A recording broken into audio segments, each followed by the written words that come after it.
Sante Roho Mtakatifu kwa neema na rehema zako. Ninakutukuza kwa ajili ya wakati huu Bwana. Ninasema asante kwa neema yako na baraka zako. Neema hii Bwana umenipa ni upendeleo wa hali ya juu.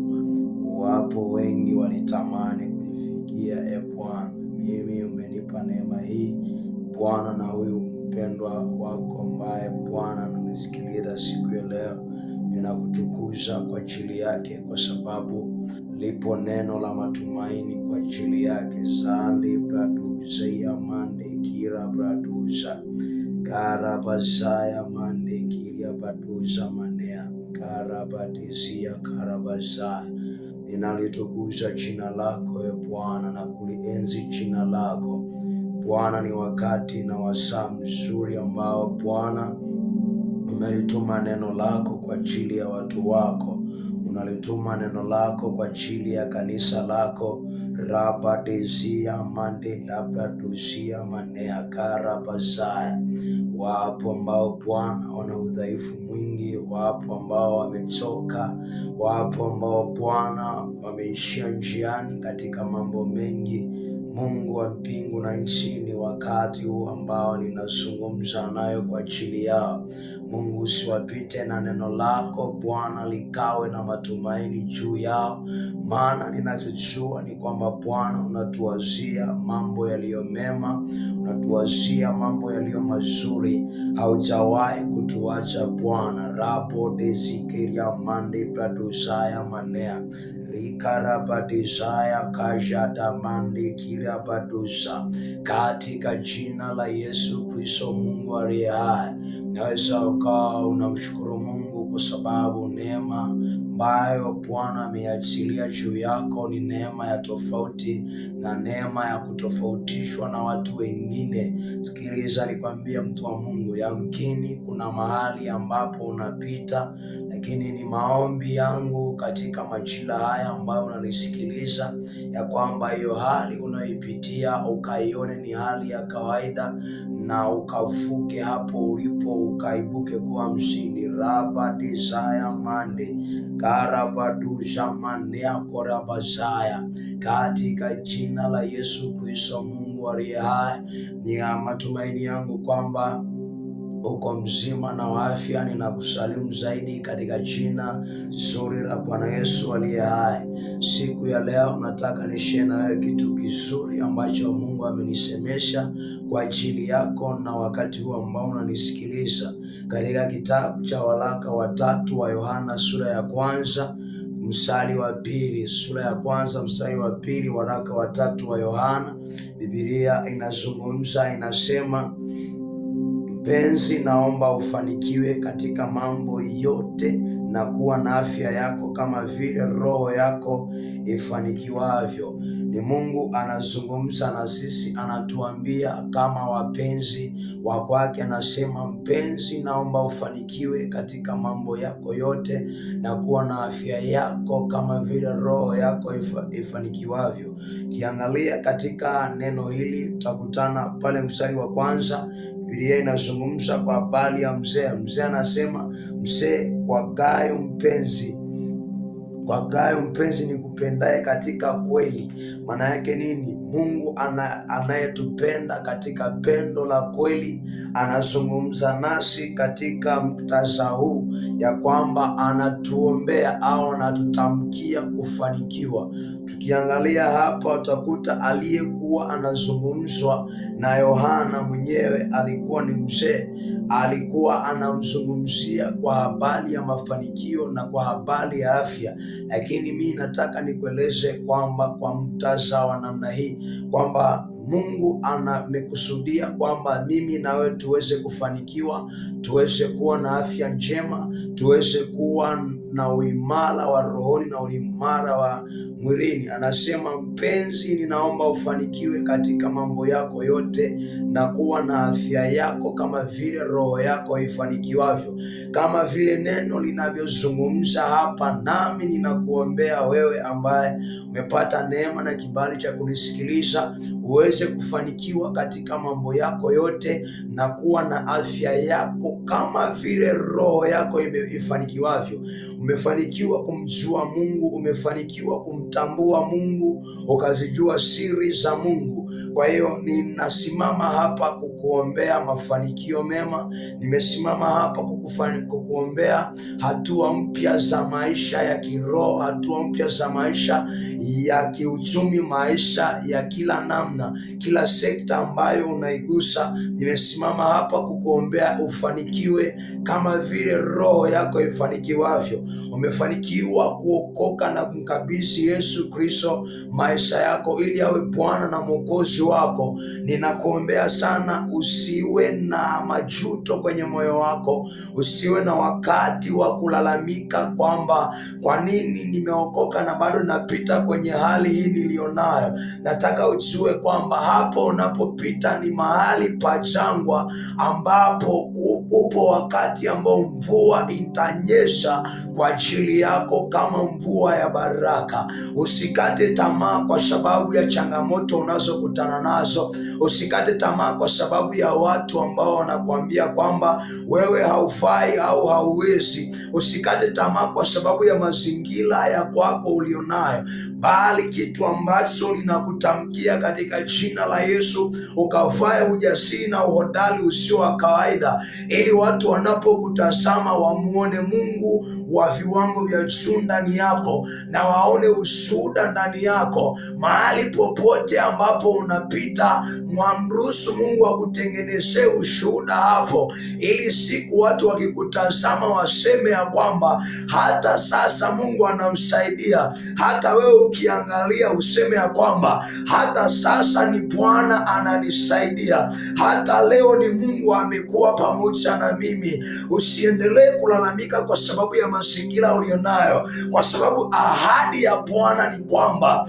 anakuombea uweze kufanikiwa katika mambo yako yote na kuwa na afya yako kama vile roho yako ifanikiwavyo. Yamkini umepita kwenye magonjwa ambayo sometimes umetafuta namna ya kuweza kutoka hapo, umeshindwa. Ni yamkini umeweza kupita kwenye changamoto ambayo hata watu wa karibu ulipowatafuta ili wakusaidie utoke, hawakuweza kusimama na wewe. Lakini ninakuombea katika majira haya ya kwamba ukafanikiwe katika mambo yako yote, ukatoke kwenye hicho kifungo na kwenye hilo jambo ambalo unalipitia kwa wakati huu. Usikate tamaa kwa sababu watu wamesema hauwezi. Usikate tamaa kwa sababu kuna watu walipopita kwenye changamoto kama ya kwako hawakuweza kutoka. Wengine walifia hapo, wengine waliishia hapo. Nataka nikwambie kwamba Mungu ambaye tunamtumikia ni Mungu wa yeye yule jana na leo habadiliki, ambaye anasema naweza kubadilisha hatima ya mtu na kumtengenezea historia mpya. Sikiliza nikwambie, ya kale yakipita yakiwa mapya, hautaweza kubaki wa kawaida. Ndio maana Yesu alisema kwamba tazama ya kale yamepita, tazama yamekuwa mapya. Na nitaka nikwambie mahali ambapo Mungu atakupeleka ya kwamba hautaweza kujutia mahali hapo, wala hautaweza kukumbuka hata kule ulikotoka. Yesu asifiwe. Mpenzi, ninakuombea ufanikiwe katika mambo yako yote, ufanikiwe kumjua Mungu, ufanikiwe kiuchumi, ufanikiwe kwenye ndoa yako, ufanikiwe kwenye mikakati ulionayo. Ninakuombea katika jina la Yesu, ufanikiwe kutoka mahali ambapo wengine wameshindwa kutoka, ufanikiwe kupita njia ambayo wapo wengi wameshindwa kupita, ufanikiwe kushinda vita ambavyo wengine wameshindwa kushinda, ufanikiwe kufanikiwa maisha ambayo wengi wameshindwa kuyafikia katika jina la Yesu. Mahali ambapo upo hakuna atakayezuia hatua zako. Ikiwa wapo watu waliozuilika, wewe hautazuilika katika jina la Yesu. Ikiwa watu wamekufa kwa ugonjwa ulionao, wewe hautakufa bali utaishi, sawa na neno katika kitabu cha Zaburi 118 mstari wa 17. 7 Biblia inasema sitakufa bali nitaishi niyasimulie matendo makuu ya Bwana. Na wewe utayasimulia matendo makuu ya Bwana atakayokutendea tangu sasa. Na wewe utayasimulia matendo makuu ya Bwana atakayoyatenda kwenye familia yako. Utakapotembea mahali popote, utatembea ukiwa ni ushuhuda ulio hai unaotembea mahali popote. Wakikutazama waone ya kwamba yupo Mungu anayeishi ndani yako. Mahali popote wakikutazama wataona ya kwamba yupo Mungu anayekusaidia. Katika kitabu cha Kutoka sura ya 14 mstari wa 14 Biblia inasema ya kwamba Bwana atawapigania ninyi nanyi mtanyamaza kimya. Ninakuombea katika jina la Yesu, yeye aliye haya kupigania usiku na mchana, yeye aliye haya kupigania asubuhi na jioni, asikuache mguu wako usogezwe, asiache biashara yako ilale isiwe na faida, asiache biashara yako ikazima kama watu wanavyotamani izime, asiache masomo yako yaishie njiani, asiache watu wakatawala hatua zako, katika jina la Yesu na kwa damu ya Yesu. Rabadesia mande abradosa nebradesaya rabrakosha matakoria basaya rabakasia mande rikarabradosa rikarabasaya mandea prakasia mataya rapaseteria makoria abradesaya mataya rema sabrakoria ndabradesaya ripaseterekeria makosha.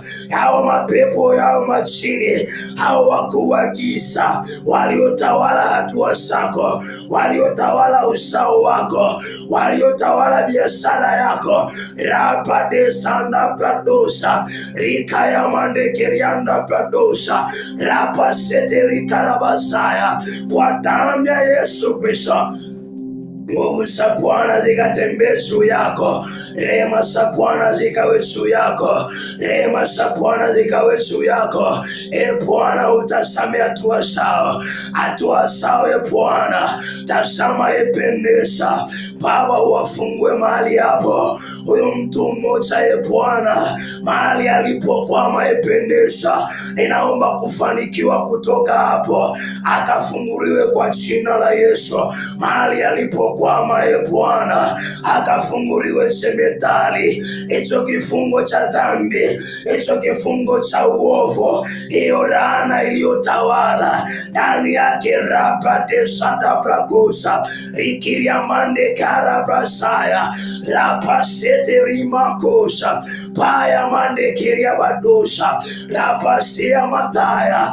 Rehema za Bwana zikapite mahali hapo, kila zuio linalozuia hatua zako zikakawachira mandekeria badosa rapasaya koria mandekeri badosa. Ninalituma neno lako kwenye maisha ya mtu mmoja, ninalituma neno lako kwenye hatua za mtu mmoja, Bwana akapate kuinuka tena. Ni kweli alianguka Bwana, ni kweli aliishia njiani, Bwana ninatamka ya kwamba hataishia hapo, hataendelea hapo, hataendelea kukwama, bali atafunguliwa. Ramande pradosia mataya, rehema za Bwana ora pasaya manea rikaya badosa mataya. Kwa damu ya Yesu, nguvu za Bwana rabadosi karamande kiria basa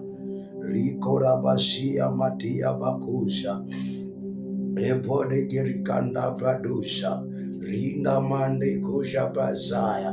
Biblia inasema ya kwamba kama milima izungukavyo Yerusalemu, ndivyo na Bwana anavyowazunguka watu wake. Ninakuombea ukazungukwe na nguvu za Mungu, ukazungukwe na uwepo wa Bwana katika kila jambo unalolitenda, ukazungukwe na uwepo wa Bwana kwenye ndoa yako, ukazungukwe na uwepo wa Bwana kwenye huduma yako, ukazungukwe na uwepo wa Bwana kwenye hatua zako. rabadeziko rabadirmande kiriabasaya rikaya badosha maneanda bradesaya. Katika jina la Yesu Kristo, nguvu za Bwana zikatembea juu yako, nguvu za Bwana zikawe juu yako. Rabadosha mande kiriabadosia mande kiriabasaya karikadobadina mande kisada bradosaya, katika jina la Yesu na kwa damu ya Yesu Kristo aliye hai. Amandikuza. Ni matumaini yangu ya kwamba Mungu ameendelea kukubariki kwa somo zuri ambalo ametupa wakati huu na ambalo umelisikiliza. Ninatangaza ya kwamba kuanzia tarehe 9 mwezi huu wa 6, tarehe 9 mwezi huu wa 6 mpaka tarehe 12 tutakuwa na somo zuri ambalo litakuwa linaendelea kupitia YouTube. Niombe sana uweze kufuatilia. Ninajua kwamba litakusaidia na litakuvusha mahali.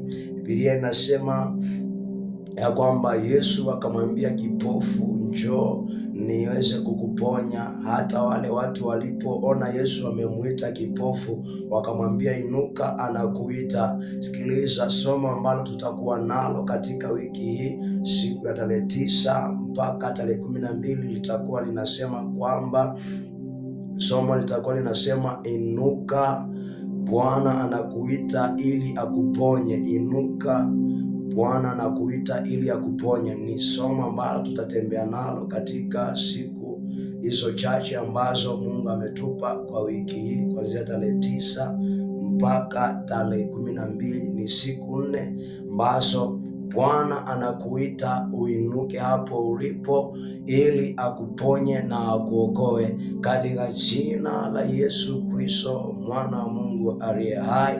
Hakikisha una subscribe katika chaneli yangu ya YouTube, na hakikisha una follow kwenye mitandao yote ya TikTok na Instagram, na hakika Mungu atakubariki na atakuinua kama vile aisivyo. Mwenyezi Mungu akubariki. Lakini pia sambamba na hilo, tuna jambo zuri ambalo Mungu pia ameliachilia kwetu la ununuzi wa kamera special kwa ajili ya ibada za live.